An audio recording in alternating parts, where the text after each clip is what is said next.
Golden State Media Concepts Baseball Podcast. We cover everything Major League, from spring training to the World Series. We've got your favorite club covered, from New York to Boston to LA.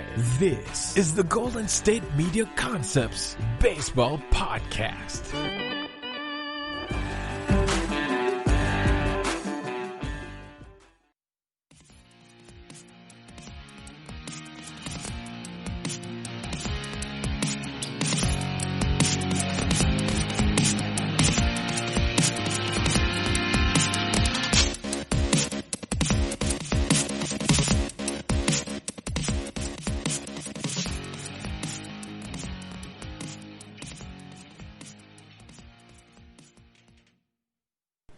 All right, everybody, we are back. Thank you for tuning in to the GSMC Baseball Podcast, brought to you by the GSMC Podcast Network. I am your host, Evan Worley. Happy Tuesday, or whatever day you guys are listening to this episode on. I hope you guys had a great weekend. I definitely had a great weekend. On Saturday, I painted my nephew's nursery with my brother-in-law. That took legitimately all day and about 7 coats of paint because the wall texture really sucks. So that wasn't fun. But then I finally got to go around and visit Dallas a little bit. I don't know if anybody's in the Dallas area and has ever been up to Legacy West and like the Legacy Food Hall, but that place is absolutely nuts. I could not believe all the stuff that was in there. It was like 30 restaurants or something like that, 25, 30 restaurants. There was 2 breweries in there. I was like, what? And like a giant beer garden, and they had a stage for live music that wasn't being played, so they were broadcasting the Angels-Rangers game, and it was just so sick. I was like, this is the coolest place I've ever been to in my entire life. So, safe to say I'm really enjoying my time in Dallas. Dallas is a really sick place. Go Texas. I'm all in on Texas now. But enough of that. Let's dive into the weekend recap. So I'm going to start off every series, just go from Friday, working our way through Sunday, and just give you guys the general recap. I know all you guys, if you're listening to this, you watched at least a few games. So you'll learn, just about as much as you can out of this. So we're going to start off with the Orioles absolutely torching the defending champs, the Washington Nats, 11-0, totaling 19 hits, and pushing Anibal Sanchez's ERA to a whopping 7.84 on the year on Friday. Saturday, they took out the Nats 5-3, bumping them to 7-7 on the year. Like, the Orioles are 500, almost like 14 games in, they're 500. Nobody would have thought that. I think that their overall win total for the year, was at 20. So, I mean, we're not even a third of the way there, and they're almost halfway to their goal. That is, I could not believe that at all. And then, moving on to Sunday, before they could even come out with the sweep, the weather causes a suspension of play, which they will pick up at a later date. They'll pick it up in Baltimore the next time that the Nats go to Baltimore, and the Nats will ultimately be the home team, and they're going to pick it up top of the 6th, 2 on, 1 out, Orioles up 5-2. So the Orioles are going to probably going to pull out a delayed sweep of the Nats, and they get another chance to just ransack the Nats. So it is a rough time for the defending champs, and the quote-unquote worst team in baseball is actually killing it. So I think there's only one team that was predicted to be like one of the worst that actually has a losing record. Like out of 4 worst, I would say the 5 worst, so there's 2. But, out of the 5 worst teams win percentage-wise, expectancy, I should say, the Tigers, the Marlins, and the Orioles are all actually winning games. The only 2 that are actually losing are the Pirates and the Royals, and we'll get to what the Royals just did if you hadn't seen it. I completely Like, I didn't even notice that this happened over the weekend. It was insane. It absolutely blew my mind, but we'll get to that later. Moving on, we're going to the Rays. The Rays topped the Yankees 1-0 on Friday, only totaling 4 hits for both teams, and the winning run came across on a pinch hit sac fly in the 8th inning. So, yeah, if you're a big pitcher guy, you know, you really got to enjoy a real barn burner, as we would call it. The Yankees did get their revenge on Saturday with an 8-4 win, taking down Tyler Glasnow, who surprisingly has a 5.6 ERA on the year. No one would have thought that Tyler Glasnow would have that type of ERA going into the year. I was so surprised. But, you know, the Rays would end up taking the series from the Yanks and put them back within striking distance of first place with a 4-3 win on Sunday. It's not looking good for the Yanks. They've dropped 5 out of the last 7. And, hey, wouldn't you know it, Stanton's hurt. Told you guys it was just going to be a matter of time. Let's hope, for New York's sake, that Aaron Judge doesn't go down. Because if Aaron Judge goes down, this team... Well, we say that every year. If Aaron Judge goes down, this team is going to be lost for a while. But they're like the Dodgers. They'll just pull up another guy out of nowhere, and he's just going to take over the game.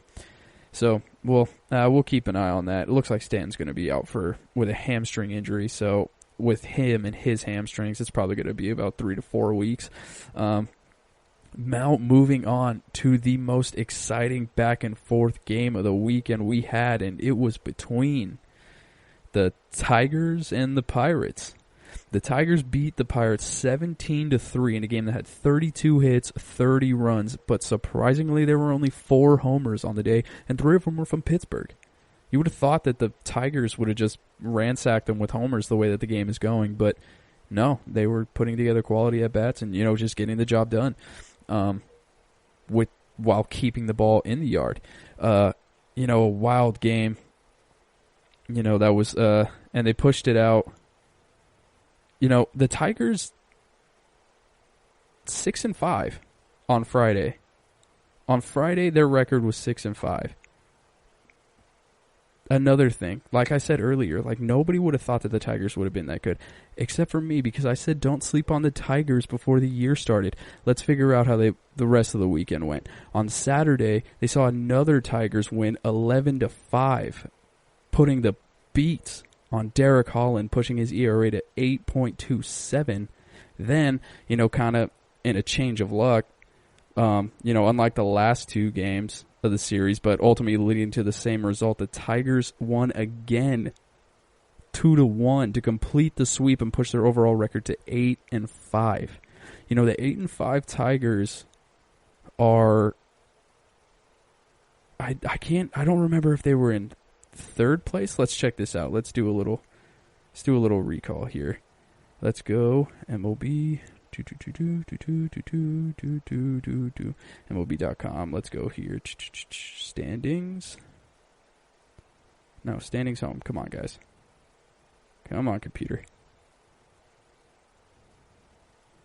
Detroit is in 2nd place. They are tied with the Cleveland Indians, half a game back of the Minnesota Twins. Who would have ever thought that? Nobody. That's who. Besides, you know, if you may have listened to me, you know, you may have put up an over on the Tigers win totals on the year. Granted, they still have not played a team above 500. So, you know, we'll see how that goes when they actually play a team that is above 500 on the year. The Marlins on Friday pushed themselves to a 7-1 record on the year with topping the Mets 4-3. You know, on Friday I was asking myself, am I really going to buy in on the Marlins? Answer is no. But it was really hard at this point, if I was being honest with myself. But, you know, their fortunes took a turn for the worst in the next few games. So they lost the series. They lost the game Saturday to the Mets 8-4, and they lost Sunday's game 4-2. Could this mean that they're going to revert back to the predicted form this week of just being cellar dwellers, and they're just going to go on like this major losing streak? Guess there's only one way to find out. So we'll figure that out in the upcoming days. The Red Sox are on a little bit of a hot streak. You know, they've won 3 of their last 4. They beat the Blue Jays 5-3 Nothing really too exciting happened in that game. They lost Saturday's game 2-1, but they bounced back and beat the Blue Jays 5-3 and pushed their record to 6-9 on the year. Nice. The Royals took out the Twins. The Royals sweeping the Twins has to be the surprise of the weekend. Easily has to be the surprise. Who would have thought that the Twins' bats would have gone cold against the Royals' pitching of all? I'm not, that's nothing against the Royals' pitching, but, I mean, it's the Twins' bats. The Twins have the hottest bats in the league. Well, maybe not the hottest bats, but they are definitely one of the strongest lineups in the league. You know, they took out the Twins 3-2 on Friday. The Royals also took out the Twins on Saturday with a final score of 9-6, then completed the sweep 4-2 on Sunday. So the Twins are now 10-6, and the Royals are 7-10 on the year. The AL Central has been a lot more competitive than anybody could have imagined. The fact that Detroit is ahead of Chicago is insane. Chicago looks so good until they play the Indians or the Twins. They just have to try and figure out how to avoid the two best teams, and if, maybe later in the season they'll be able to figure it out and turn it around and just go through their lumps early in the season. But the AL Central is looking competitive and nice this year for all of our fans. So we got the Reds. The Reds took down the Brewers in another incredible start by Trevor Bauer, getting him the win and bringing his ERA down to 0.93 on the year. I was wrong. I don't remember who I chose for the NL or Cy Young Award, but whoever it was, I was wrong. You can pretty much write in Trevor Bauer right now.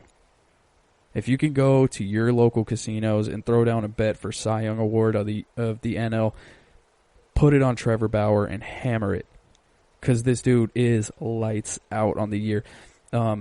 Cincinnati took over Milwaukee in that game 8-3. Anthony Descalfani took the win on Saturday with a 4-1 victory, and they finished out the series with a Brewer win 9-3 over the surprise of the season, Sonny Gray.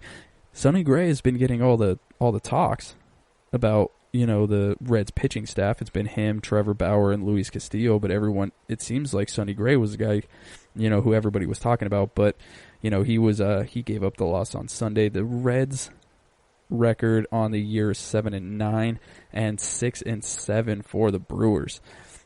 Next up was my favorite of the weekend, and you all know I love both these teams. It is the Indians and the White Sox. Like I said before, the Indians have kind of owned the White Sox, and nothing really changed. The White Sox took game 1 of the series with a score of 2-0, but only to get sandblasted by the Indians 7-1 on Saturday, and it closed out with a 5-4 final on the suicide squeeze in the 10th inning by the Cleveland Indians. I don't understand how you cannot love this extra innings rule. I love me some suicide squeezes. Everybody thought it would take strategy out of the game and all that stuff. No, you have to be the strategy's there. We've seen games go 13 innings.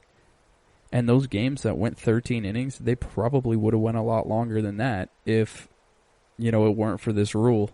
And come on, no one really cares if a game is in 18 innings. The only people who care about that are people who are just getting home from their bartending job or a serving job, and they need to wind down at their apartment at 2 a.m. You know what I'm saying? No normal person watches an entirety of an 18-inning game. That's ridiculous. But a 13-inning game, you can still kind of stomach, and that is something that was a total positive from this year, and I would love to see that moving forward. I doubt they'll ever take that away, but we'll see what happens. Manfred doesn't always make the best decisions. Next, the Angels took on the Rangers in the battle of the bottom-tier AL West foes, and where, the Rangers took out the Angels 4-3 on Friday.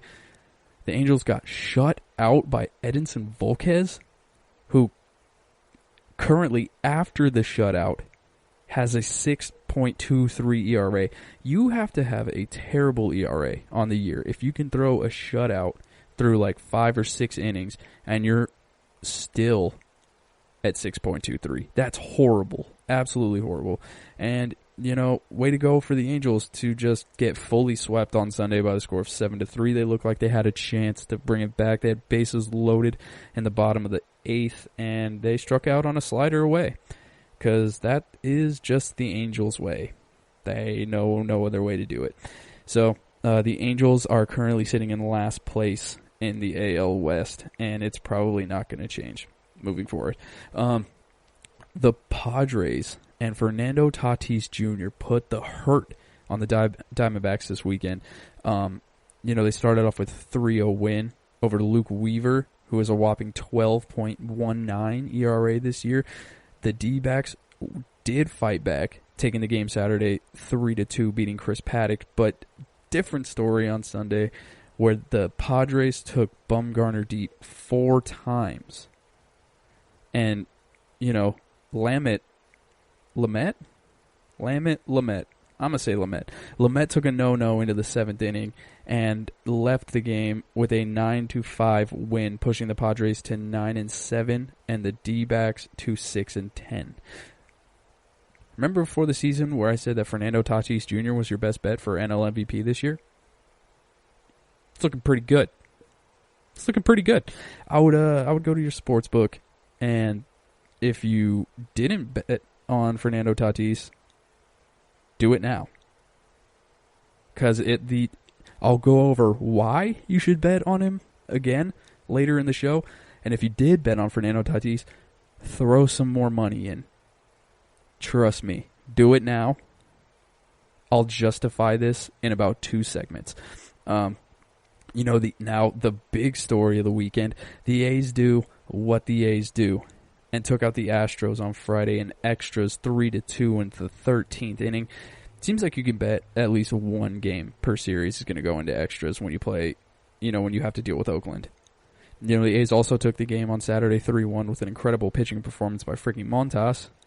And in a game headlined by Ramon Laureano doing his best Amir Garrett impression, except, failing miserably, the A's completed the sweep of the Astros and pushed their division lead to 5.5 games with a 7-2 win.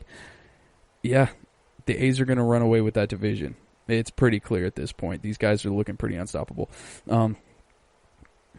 Okay, so next is the Rockies and Seattle.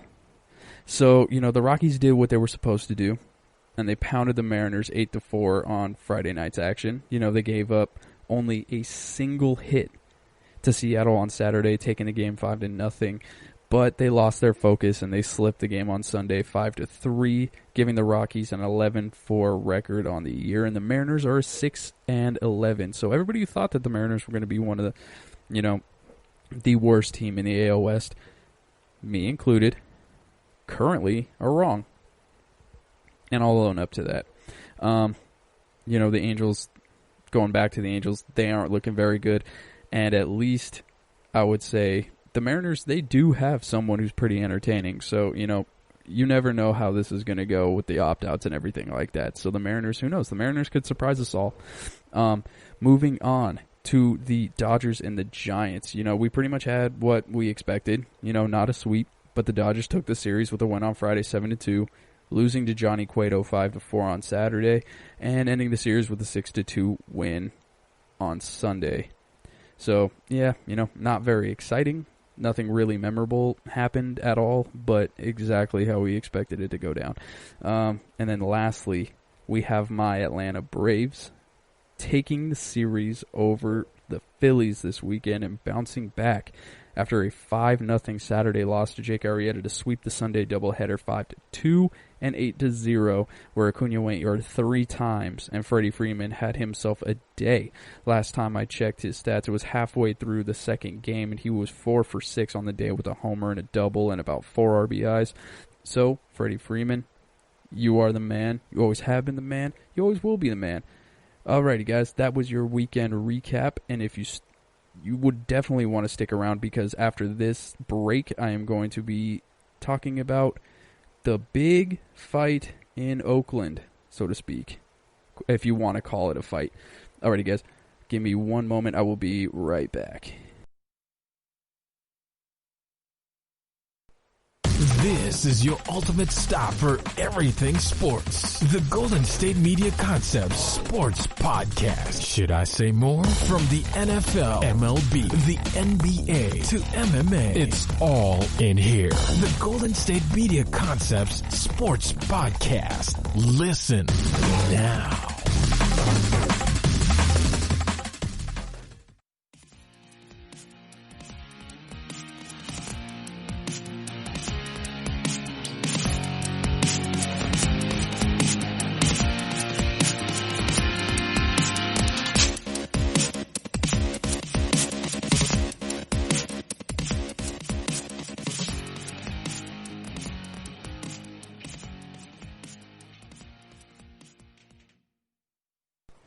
All right, everybody, and we are back. Thank you for sticking around. So, we just went over the weekend recap. Now, let's move on to the big news of the weekend. It was the fight in Oakland. There were new reports that came out to kind of clarify what happened, because nobody really know. We just heard Ramon heard chirping from the A's dugout and just decided to charge over there. Now, me personally, my stance on brawls has changed completely for this season. I would say just because of the virus alone. Normally, I am all for hatred in sports. Hatred in sports breeds rivalries. It is incredibly exciting to watch. Like, whenever you see these new games with these with like the classic rivalries of Dodgers, Giants, Cardinals, Cubs, Yankees, Red Sox, that kind of a thing. They flash back to the old days where they always show the big fights. They always show that these two teams, there's bad blood. They hate each other. They don't want any other, they just hate. There is hatred. Hatred between players, hatreds between fan bases. That breeds good quality sports. That's just what sports is at the end of the day. It's competing, and then you hate the other team because they're stopping you from trying to win a championship. But that being said, this year with the virus going around, I know that we went over on the last show that Manfred changed all the policies and everything like that. So, it's a little bit more, it's going to be more regulated. It's going to be, better, I would say more controlled, the virus in the game of baseball. But, the St. Louis Cardinals are still not playing. They don't have a game scheduled for this entire week, and they probably, at this rate, they're probably not going to play again. No, that's a joke, but so it's like we can't have teams, say one of them gets, it takes a while for them to get their tests back, and, they have a positive player and they get in a brawl, and, everybody's all close together, bunched up, and, these guys are yelling, they're screaming, like bodily fluids are going to get on other players because they're all within close proximities. And, it's not good because that's the easiest way for the virus to spread. And, so I like that teams are still going after the Astros, and the Astros just seem to be going after everybody at this point. I don't know why. They're like a wounded cobra just waiting to, like, anybody who comes near them, they're just going to go for it because, they think that they're, under attack by everybody. People kind of got to chill out. Like, I think that they should wait for next season. When the coronavirus is over, that's when everything should be done. That's when, hey, if you want to go after somebody, go after them. I'm all for it. But at this time, it's like, especially if someone tests positive and they do something negligent, like, Joe Kelly got, what was it, 13% of the season taken away from him for not even making contact with an Astros player. Like, how bad is Ramon Laureano going to get suspended for charging at the dugout and starting this big altercation during a pandemic? That's still something that, the commissioner's office, they got to figure out. They're like, okay, how are we going to handle it? There wasn't anything really bad that happened in the Dodgers game. But once again, 13% of the season was taken away from Joe Kelly. So it's like, and he didn't do anything really. Like, he didn't make contact with anybody. He wasn't even at the front of the altercation. when it came down to like both benches clearing. So that's the big thing that we got to take into effect is like how long are the A's going to be without Ramon Laureano? Or is the commissioner office going to say like, okay, that Joe Kelly suspension was a little too much, and so they're going to, you know, reel it in on Ramon Laureano, give him like 4 games, maybe 5? When again, he just charged, and when he got tackled, that was it. It was over. He just laid on the dirt. And it was pretty much just the catcher. It was pretty much just the the Astros catcher who was going after everybody, Maldonado. So could Maldonado miss the majority of the season, or are they going to just, you know, double down on it? That's something that we don't really know. But yeah, like I said, we need to talk about this because the virus concerns surrounding the games, and you know, reports have said, you know, that you know, the Astros, you know, the Stros dugout initiated the whole thing. So it was, if anybody missed it or needs more context or anything like that, the Astros pitcher, Humberto, if that's his name, Humberto Castellanos, hit Laureano in the middle of the back on a 3-2 breaking pitch in the bottom of the 7th. Now, 3-2 with a breaking pitch, obviously that's not intentional. And it was the second time that he'd been hit in the game. And watching the video back again, as he's walking, Laureano is trying to, he makes gestures, you know, about the pitcher's release point when throwing his breaking ball because, you know, he'd already been hit in the back earlier that game and 3 times in the overall in just that series against Houston. And anybody knows, you know, if you're a pro dealing with 80 to 100 mile an hour pitches, getting hit doesn't really feel the best. So, and if anybody has a good enough arm to, you know, turn pitcher, or probably even was a pitcher growing up, it was Ramon Laureano. Dude's got a freaking hose. So, you know, he was making little gestures like, oh, pointing at it, like moving his wrist like it's a curveball. And apparently, Castellanos, you know, took offense to that for whatever reason, and so did everybody on the Astros dugout. The A's first baseman, Matt Olson, was in the on-deck circle when he got hit, and, you know, he said he heard some things that, quote-unquote, weren't right coming from the Houston dugout. He was also later quoted as saying, you know, somebody told him to come back over to their dugout. There was a lot of chatter going back and forth, and I don't know exactly what was said or what the deal was. Well, it turns out it was the Astros hitting coach who was chirping at Laureano. First of all, you're the hitting coach. Why are you talking why are you talking smack to a player about making a pitching gesture? You're a hitter. If anybody should be pissed off, it should be, you know, the pitching coach. Like, why are you angry? Why are you taking offense to, you know, a curveball gesture? That doesn't make any sense at all. Just there's so much fragility, if that's even the right word. I doubt it is, but everybody's just being so fragile when it comes to the Astros. Like, even their Twitter account is fragile. I just don't get it. Like, guys, it happened. People are gonna make fun of you. Just own it. It's like, yeah, you know, take your beatings. The MLB's commissioner's office didn't give you anything. They didn't even give you a slap on the wrist. So guess what? Since they didn't do it, the league's got to do it. So just take your punishment and move on. You know, according to the operations manual of 2020, fighting and instigating fights are strictly prohibited. Players must not make physical contact with others for any reason unless it occurs in a normal permissible game action.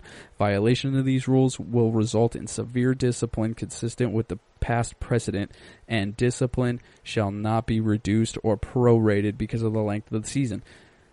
That is a big deal because it says violations of these rules will result in severe discipline consistent with the past precedent. So let's just say that, you know, they would normally go off a normal season.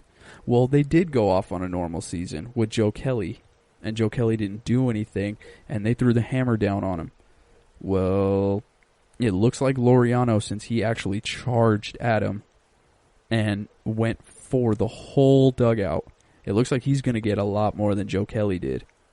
That's pretty safe to say at this point. And, if that's the case, it's not looking too good for Ramon Laureano. Good thing that the A's have an incredibly easy schedule moving forward. Once order was restored, Laureano and A's catcher Austin Allen were both ejected.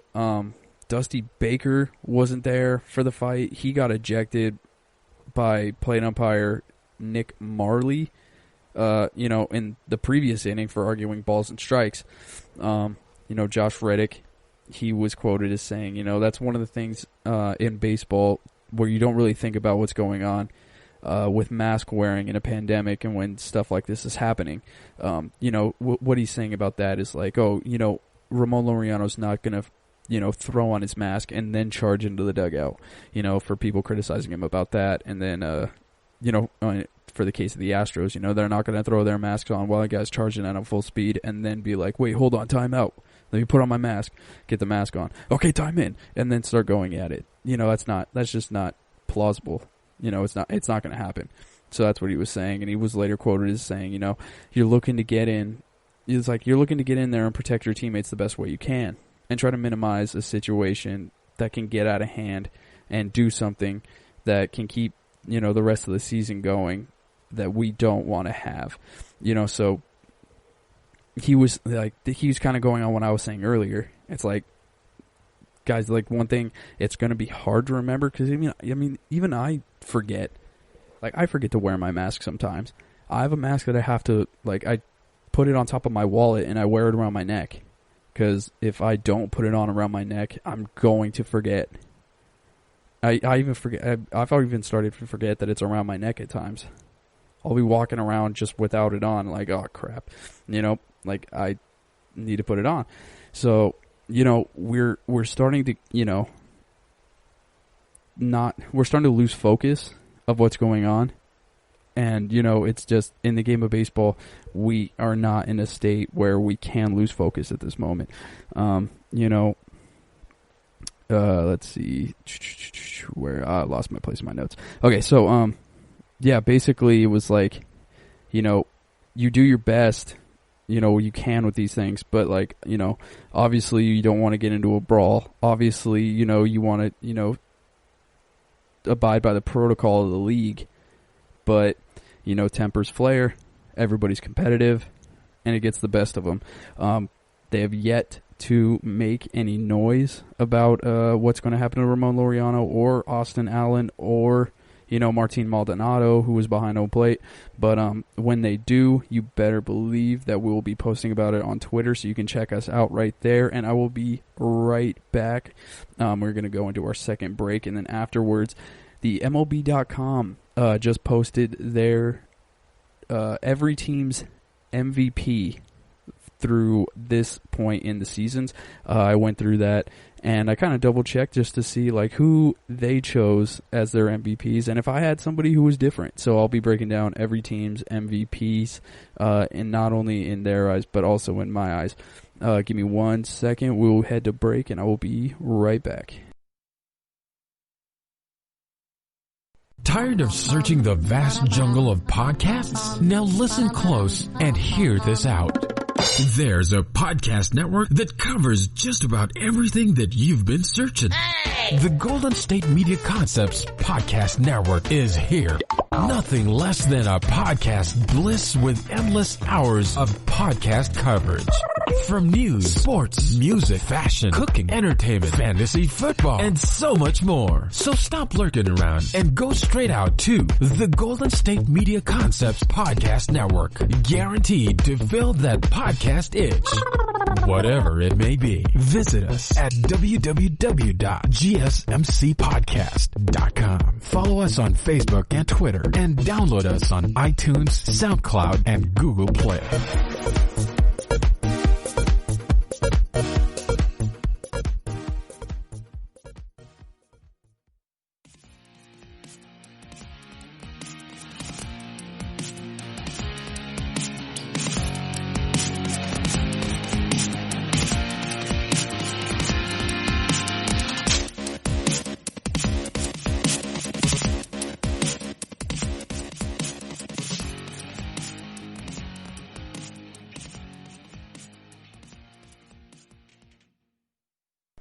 All right, everybody, thank you for sticking around this long. We are back, and like I said, we are about to go into the breakdown of what MLB.com said is every team's MVP through this point of the season.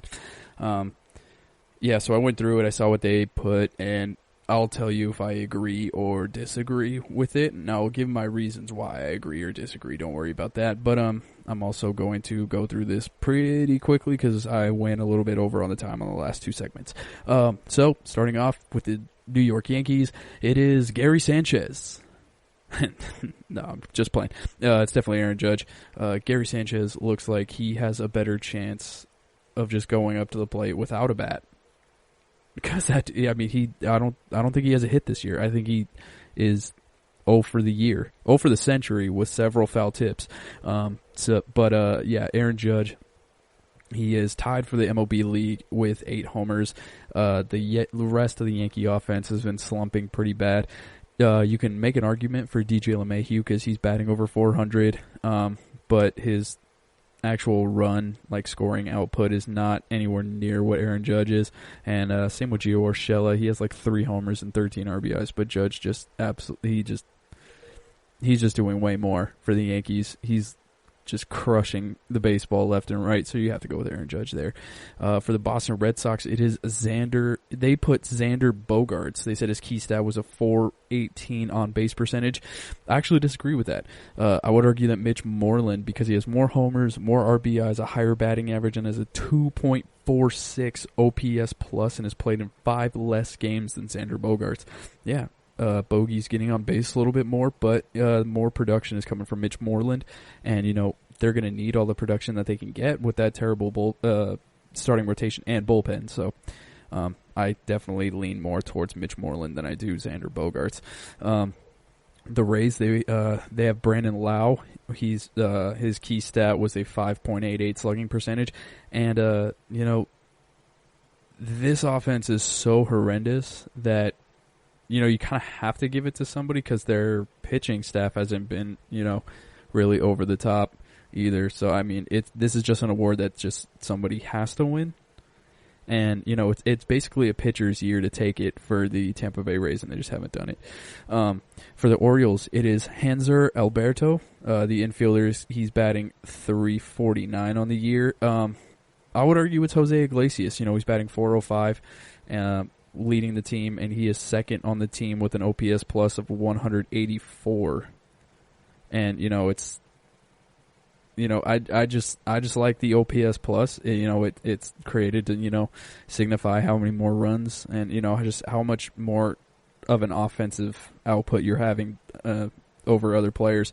And I would say Jose Iglesias with the higher batting average and the higher OPS plus. I would say that he's doing a little bit more than Hanser Alberto, but that's just my opinion. Moving on, the Toronto Blue Jays is Teoscar Hernandez. His key stat was a 0.491 OPS, and he is the MVP. No debate. Their offense is terrible.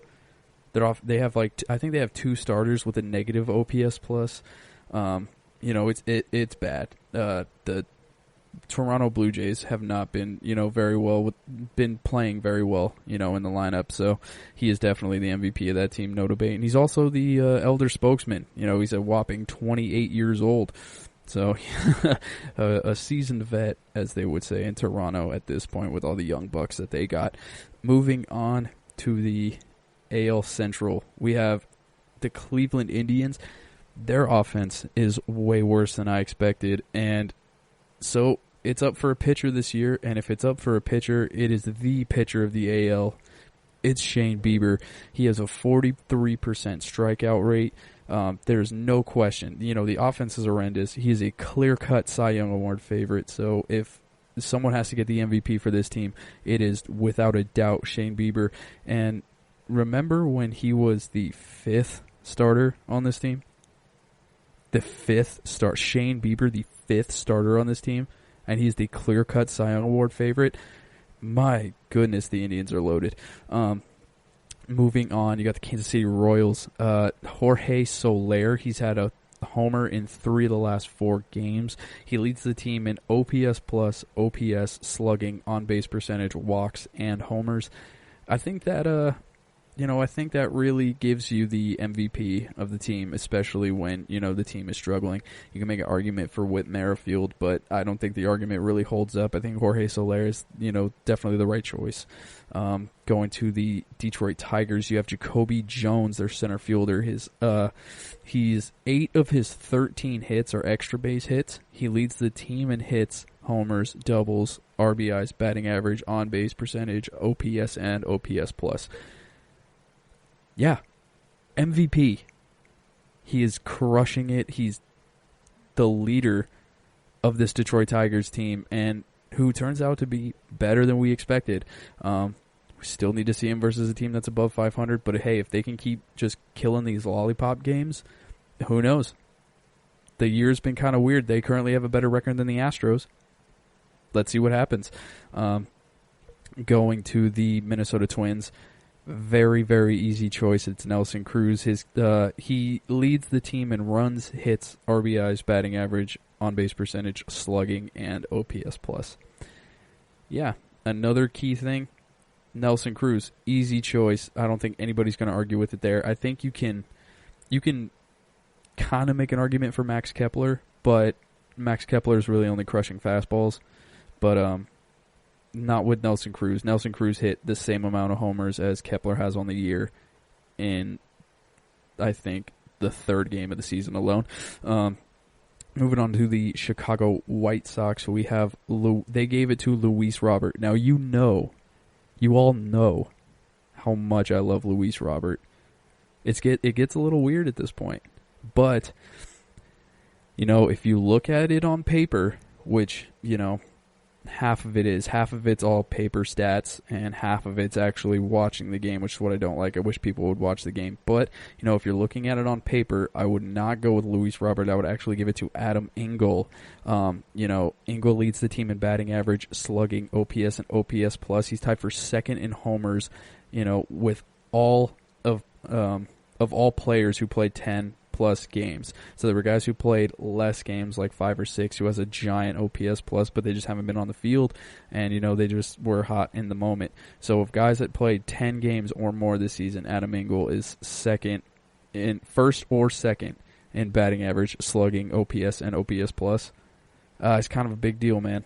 I would go Adam Engel, but I'm sure by the end of the season, Luis Robert will definitely clean house on that.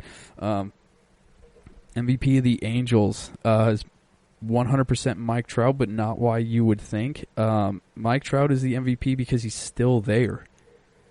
I don't know why. I would have, if I was in his place. I mean, he just had a kid. Now he's flexing that dad strength and just ripping dingers left and right. But I'm honestly shocked that he's still there with a team that's 5-11 and last in the AL West, 16 games in. How he's still there, I just don't get it. Shohei Ohtani's not going to pitch for the rest of the season. He's probably going to take a dip offensively. Rendon hasn't been off to the hottest start. Really, besides him, it's been Dane Fletcher who's been the man. Albert Pujols just rips homers, and if he doesn't rip a homer, then he's out. He's batting sub 200. I don't know, man. I don't know why. I honestly don't know why he's there. But moving forward, we have for the Astros, we have Carlos Correa. He leads the team in batting average, hits, on-base percentage, slugging, OPS, and OPS plus, and he's tied for 1st in doubles, 2nd on the team in homers. Yeah, Carlos Correa, definitely the MVP of the Astros. With the Athletics, they have Frankie Montas with his key stat being an ERA of 1.57. I would actually give it to Chris Bassett because he leads the team with a 1.08 ERA, a 3.65 ERA plus, a .07 FIP, and a .90 WHIP. But he has one less start than Montas. So if he comes out and throws a gem again, I feel like he definitely deserves the nod over anybody else on the Astros because he is actually putting up better numbers than Frankie Montas. At least he has in my eyes. The Mariners moving forward, Kyle Lewis. Kyle Lewis seems like he is going to be someone to watch for a very, very long time. He is a rookie this year. He's batting .355 to start the year. He leads the team in hits, homers, batting average, on-base percentage, second on the team in RBI, slugging, OPS, and OPS+. Kyle Lewis is the man. He is the reason to watch Seattle baseball, and he's going to be the reason to watch Seattle baseball for a very long time. They're actually entertaining to watch. Tune into any Seattle Mariners game you can because this guy is electric. For the Texas Rangers running it out in the AL, Lance Lynn is definitely their MVP this year. His has a 1.16 ERA. You know, the offense is nothing to write home about. So Lance Lynn, definitely the MVP. 3.55 ERA plus, 3.06 FIP, 0.94 WHIP, and has only given up 10 hits in 23 innings. He is lights out this year. He is dealing. You could pretty much just write in a win whenever Lance Lynn takes the mound for the Texas Rangers. Moving to the NL East, starting off with my Braves, they put Ronald Acuna Jr. Now, Ronald Acuna Jr., he looks like he's out of his slump. He had 3 home runs the other day, but no, I wouldn't give it to him on the year. He slumped the entire year and had one good day, and you're just going to give him MVP. I don't think that's right. I would give it to Max Fried. Max Fried is 3-0. He has a 1.59 ERA. He has a 2.83 ERA plus, a 2.18 FIP, and a 0.83 WHIP, and he has an 8.3 K per 9. Come on. That guy is electric. He went from, I think, our number 3 starter to start the season behind Fultonevich and Mike Soroka, and now he is the leader of the pack in our starting rotation, and he is not handing it over anytime soon. Max Fried is definitely the MVP of the Atlanta Braves. And honorable mention to the entire bullpen, but since it's a singular award, you got to give it to Max Fried. For the Marlins, Jesus Aguilar, he leads the team in runs, hits, doubles, homers, batting average, slugging percentage, OPS, OPS+, and is second on the team in on-base percentage and RBIs. Absolutely cleaning house in Miami, and the reason why they are 7-3 so far on the year. You have Jacob deGrom for the Mets. You could give Cano honorable mention because he was batting above 400, but he's out on the injured list. And, with Jacob deGrom on the mound, I don't think there's any more feared pitcher in the league as right now. I honestly can't name one. So easy, just write him in every time, every year, and pretty much until he hurts himself or somebody else comes in and takes his place, which would probably never happen until he retires.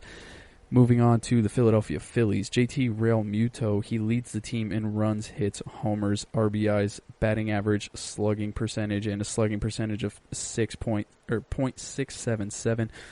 He's been ripping the cover off the ball recently, so JT Realmuto is definitely the MVP of the Philadelphia Phillies. I agree with that. And then moving on to the defending world champion, Washington Nationals. Since they started the season without Juan Soto, I didn't feel like they should put him on here. They didn't, which is nice. But right now, they put it as Starlin Castro, and I could not agree more. He has a 357 batting average, and he leads the team in runs, hits, doubles, triples, batting average, on-base percentage, slugging, OPS, and OPS+. Come on, man. That's an MVP in the books. Moving to the NL Central. We got... Oh, no. Why'd I click that? Okay, we're back.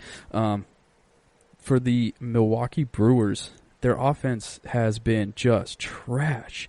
So there's really only one person that could get this award, and it has to be their best pitcher. And so their best pitcher is Brandon Woodruff.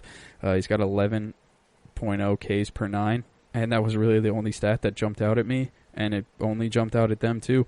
And so, yeah, I guess way to go, Brandon Woodruff. Same thing could be said about the St. Louis Cardinals. Jack Flaherty is their MVP given to him. I went through their stats. Nothing jumped out at me, and Jack Flaherty had a great game to start the season. So, if they ever do play, congratulations. If they ever do play again, then we'll get to see him. But if they don't, then congratulations, Jake Flaherty. You won Player of the Game opening day, and you win MVP because of your Player of the Game on opening day. So, congrats. The Cubs, they put down Yu Darvish. His key stat is a 8.0 K to walk ratio.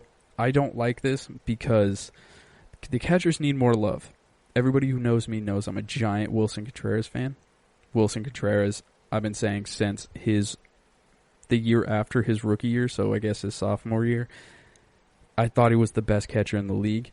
I thought you could put him directly up there with Yadier Molina. With the catchers, they have to call the game and have total control of the game in every way, shape, or form. Now, normally, a lot of teams, they get specialty catchers. They get catchers that are just good at defensive framing and have cannon arms so people don't run on them. Well, he can frame. He plays great defense. He has a cannon of an arm. And he's also the best hitting catcher in the game. So, I mean, you got the best hitting catcher, which is not arguable, and then you have the arguably the best defensive catcher, only argued with Yadier Molina. Like, Yadi is still incredible behind the dish, but I think Wilson Contreras is right there neck and neck behind him. So, whatever you want to give the MVP to, I give it to Wilson Contreras every single time. Going on to the Pirates, Colin Moran, he's played first base, third base, and DH for the Pittsburgh Pirates. He's been mashing the cover off the ball this year, putting a few into the Allegheny. And with an offense like the Pirates have been playing, and, hitting homers is really all you need to win the MVP. He's the only real excitement that they have on that roster, and, that's probably not going to change anytime soon. Now, coming up to the Reds, you have a top 2 MVP candidate on the year with Nick Castellanos. Definitely the MVP of the team because he's looking like he could be a big contender for MVP of the league. He's got 7 homers of the year. He's neck and neck with Tatis for the MVP frontrunner through the first 3 weeks in everyone's mind. He's got 13 runs, 11 extra base hits, 7 homers, 16 RBIs, a .379 on-base percentage, a .724 slugging percentage, a 1.103 OPS, and a 196 OPS plus, tearing the absolute cover off the ball. And he's also first in the league in extra base hits since the start of the 2019 season. So I think it was 2019 or 2018. Could be either or, but he's absolutely tearing the cover off of it. Finishing up in the NL West, you have Starling Marte. Not much excitement has been coming out of the Diamondbacks. I feel like Cole Calhoun is the most exciting player. He doesn't have the best stats, but he's definitely put up the most highlight plays. But the best hitter on the team, without question, is Starling Marte. He leads the team at the .347 batting average. And he's the best at getting on base with a .448 on base percentage. And he also was the only player on the team to get a steal. Speed kills. Get on base. He's doing that to set up the Diamondbacks. They're just not doing a good job of getting him in. And so he is definitely, so far, the MVP of the Diamondbacks, but that's really not saying much. For the Dodgers, you have Corey Seager. Now, Corey Seager doesn't have the greatest stat line, but if you actually watch the Dodger games, you could tell that Corey Seager's absolutely coming into his own and taking the reins over as he is the most feared bat in the Dodgers lineup right now. I would say Mookie has the name, but and he's warming up. He's definitely getting there. But yeah, do not sleep on Corey Seager. He has a .989 OPS, and the best part about it is he's not really swinging and missing. He's in 54 total plate appearances. He's only struck out 5 times. He leads the team in hits, and he's second on the team in OPS plus. Go Corey Seager. Let's see if he can stay healthy. He's always had his problem staying healthy throughout the season, so hopefully that doesn't screw with him. Going on to the Giants, they have Mike Yastrzemski. His key stat is a 1.113 OPS. See, he is the flashiest. He hits the ball the furthest, but I say that Donovan Solano is actually the best, or the MVP of the Giants so far. He leads the team in hits, doubles, RBIs, batting average, on-base percentage, and OPS plus, and is second on the team in OPS, slugging, and runs. Yaz is the most exciting because he hits the ball the furthest, but Solano has definitely played the best throughout this year. So I'm giving the nod to Solano on that one. Going to my pick of the NL MVP from the preseason, Fernando Tatis Jr. And I'm going to compare his numbers to the clear number 2 in the NL MVP race. So, comparing him to Nick Castellanos. Let's go with Fernando Tatis. He has 15 runs on the year to Nick Castellanos' 13 runs. 21 total hits. Castellanos has 17 total hits. Tatis has 13 extra base hits. Castellanos has 11. Tatis has 8 homers. Castellanos 7 homers. Let's see.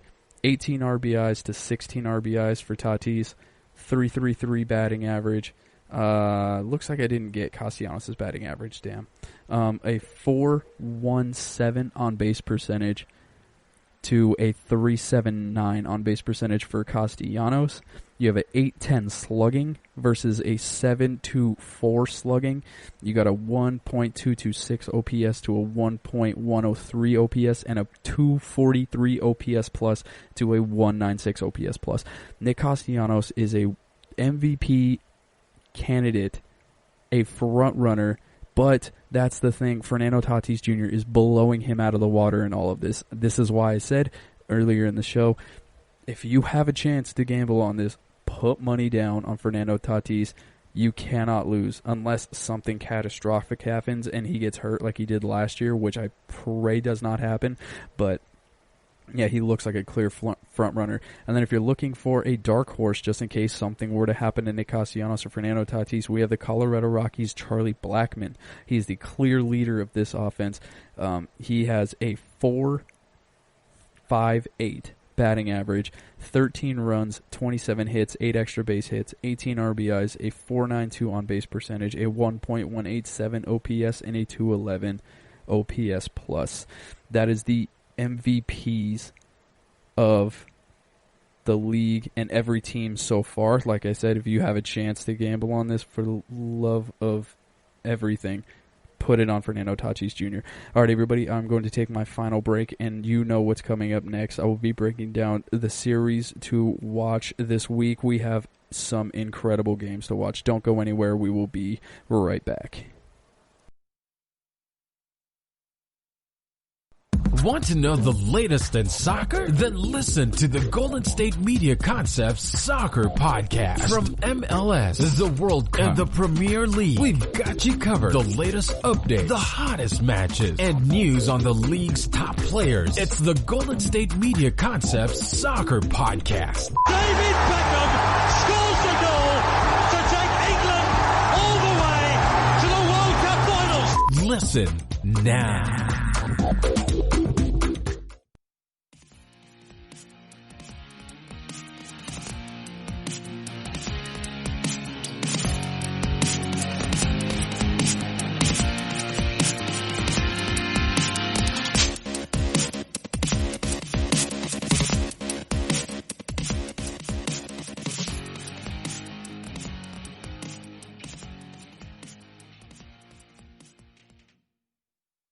All right, everybody, and we are back. Thank you so much for staying this long. You know I really appreciate it. Now, you know how we end the show. What to watch for. These are the series that we're going to watch through this week. You know, these are the headlines of the major games that everyone's going to want to keep an eye on. Starting off, we have the battle of the best of the NL, or the AL and the NL East. It is the Braves versus the Yankees. The Yankees have been struggling offensively to put up runs in general. Like, they let the Rays come back and get their, get within striking distance of first place. The Braves have been, kind of opening up, putting the beat down, hitting a ton. But the one thing that the Braves have not been able to do is solidify the starting rotation, and that could be a huge problem. So the Braves are going to be going against the Yankees. The Yankees are on a skid. The Braves are on a hot streak. Let's see if the Braves can really take care of the New York Yankees and really solidify themselves as a true contender, even with their just bottomed out rotation. While the Yankees, they have a true chance to get back in it if they can figure out their rotation's problems. Just get to the bullpen with the lead, and that's another thing is the pitching of the Braves, besides Max Fried, who's not going to throw against them, and Touki Toussaint, has kind of been up in the air. It's been rather shaky. So, the Yankees, they could spark a hot streak. No one really knows. We'll definitely figure out by the end of the week after that series is over, so you're definitely going to want to keep an eye on that one. We have two of the best in the Central divisions going up against each other. We have the Cubs versus the Indians. The Cubs, their pitching staff has been, everybody knows the pitching staff has been great in Chicago. The pitching staff has been great in Cleveland, but the offenses have been rather dull. The Chicago Cubs have kind of broke out of that a little bit. The Cleveland Indians seem like they really only put the beat down on the White Sox. So who knows? Maybe they could put the beat down on the Cubs. It might just be a Chicago thing. That's something that we could possibly figure out. Definitely keep an eye out on that series. That's definitely going to be a slugfest. And now moving forward, we have a rematch between the Padres and the Dodgers. Could the Padres come back? You know, the Padres, their offense is incredible. I love their offense. They're so exciting to watch. Everything about them. They're exciting. They hit the cover off the ball. They pitch really well. They look incredible with those jerseys. Just everything about them is so exciting to watch finally, and they're going to be facing off against the Dodgers. They did not do so well against them last time. Maybe this will be different.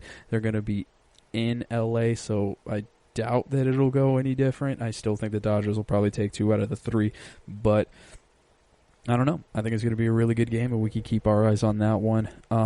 Now to the lesser of important games, but still important nonetheless. We have the Rays and the Red Sox. So the Rays just clawed their way back into contention in the AL East. They have to go handle business against the Red Sox again to really put them back, especially if the Braves handle the Yankees. If the Braves handle the Yankees and the Rays are able to put themselves back into first place, nobody knows where the game's going to go from there. The Yankees will definitely be able to bounce back. Just give them a couple of weeks when their schedule lightens up. But still, it's definitely a chance for the Braves to actually, get back into the thick of things until they really figure out where their offense is going. The Red Sox offense has been pretty hot. Their pitching has been pretty bad. The Rays pitching has been pretty good, and their offense has been pretty bad. So it has, strengths versus weaknesses and strengths versus weaknesses. You will see who comes out on top in that one. Moving forward, we have the Chicago White Sox versus the Detroit Tigers. The Tigers are third in the division, tied for second with the Cleveland Indians, so they're ahead of the Chicago White Sox. The White Sox are not above 500. They're sitting directly at 8-8, so it's not going to be the Tigers' first test versus a team above 500, but it is a test against a team that's actually really good and set to compete. So this is a true test for the Detroit Tigers. If they can handle the Chicago White Sox, I think you can pretty much count the White Sox out on actually being able to contend this year, while the Detroit Tigers, they may step in and be like, no, we're going to be the Cinderella team of the year. We're going to be the team that's going to solidify ourselves as actual contenders. So do not turn that game off. If you have a chance to pull up a chair and watch that, do it. Grab a beer. It's going to be exciting. And then to finish this all out, you have Kansas City Royals at Cincinnati. So the Kansas City Royals came back. They just swept the Minnesota Twins, like we said in the first segment. So they are at 7-10. If they're able to sweep the Cincinnati Reds, who are also at a losing record, they're at 7-9. They can really fight their way back into a competitive AL Central, while the Cincinnati Reds are looking to fight their way back into a competitive NL Central, and someone's got to chip away at the lead that the Cubs are building. So, if the Indians come out and, they handle the Cubs and Cincinnati handles Kansas City Royals, it's going to lead to a lot more competitive NL Central. So definitely keep an eye out on that. Both teams are going to be really gunning for each other in that series, and that is going to be our show. I will be back on Friday with a new episode. Everybody enjoy your week, enjoy your families, and be sure to enjoy this week's slate of baseball. You can follow me on Instagram at EvanWorley23. You can play me in Tap Baseball if you're bored. The nickname is EvanWorley23, and I would like to say thank you for listening to the GSMC Baseball Podcast, brought to you by the GSMC Podcast Network. I would like to ask you to please remember to subscribe to the show and write a nice review. It really helps us out. And if you can please follow us on Facebook, Twitter, and Instagram. Thank you all, and have a great week. I will be back on Friday. You've been listening to the Golden State Media Concepts Baseball Podcast. part of the Golden State Media Concepts Podcast Network. You can find this show and others like it at www.gsmcpodcast.com. Download our podcast on iTunes, Stitcher, SoundCloud, and Google Play. Just type in GSMC to find all the shows from the Golden State Media Concepts Podcast Network. From movies to music, from sports to entertainment, and even weird news. You can also follow us on Twitter and on Facebook. Thank you, and we hope you have enjoyed today's program.